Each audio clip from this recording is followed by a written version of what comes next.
Cristiano Ronaldo is the first footballer to cross the $1 billion career earnings mark. He currently earns more in a single week than most people accumulate in a lifetime. This financial scale reached a new peak when he moved his career to Saudi Arabia. Al Nassr signed him for roughly $200 million a year. That single contract pays him more annually than the combined wages of his first 15 professional seasons. That figure reset the expectations for what a sporting club could pay a single athlete. It is easy to assume his billionaire status is the direct result of commanding the highest wages on the pitch. However, a look at his historic club salaries reveals a different story. Even after 2 decades of record-breaking wages, the total falls short of the $1 billion line. A significant financial void exists between his total pay as a player and his actual net worth. Reaching $1 billion requires being the world's highest-paid athlete, but the salary alone is not the finish line. His career as an employee began at Sporting Lisbon, playing as a teenager for modest wages. His move to Manchester United raised his value to roughly £120,000 a week by the end of his first stint.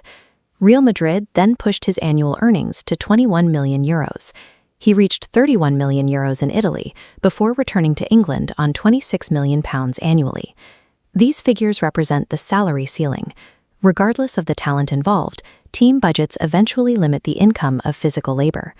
Moving past that ceiling required focusing on corporations that pay for visibility rather than his performance.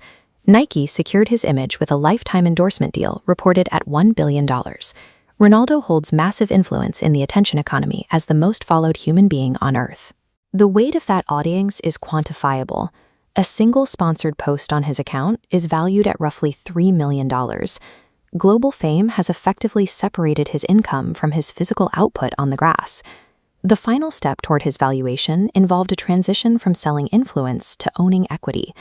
The CR7 brand now spans a diversified corporate ecosystem, including hotels, fragrances, apparel, gyms, and media. This wealth is physically anchored in luxury real estate across Portugal, Madrid, and Manhattan. Ronaldo also acts as an investor, holding equity stakes in various businesses outside his namesake brand. He functions as a massive holding company, generating passive revenue from multiple different streams regardless of his daily training schedule. His billion-dollar status relies on 3 distinct pillars: the athlete, the brand ambassador, and the corporate owner. At his start in Lisbon, his income was tied entirely to a single local sports club. Now, his capital is distributed through international markets, far beyond the borders of any stadium. He has moved beyond the traditional role of a sports star to become a multinational business entity. For the elite modern athlete, the sport has become a high-visibility marketing division that builds and sustains a much larger global empire.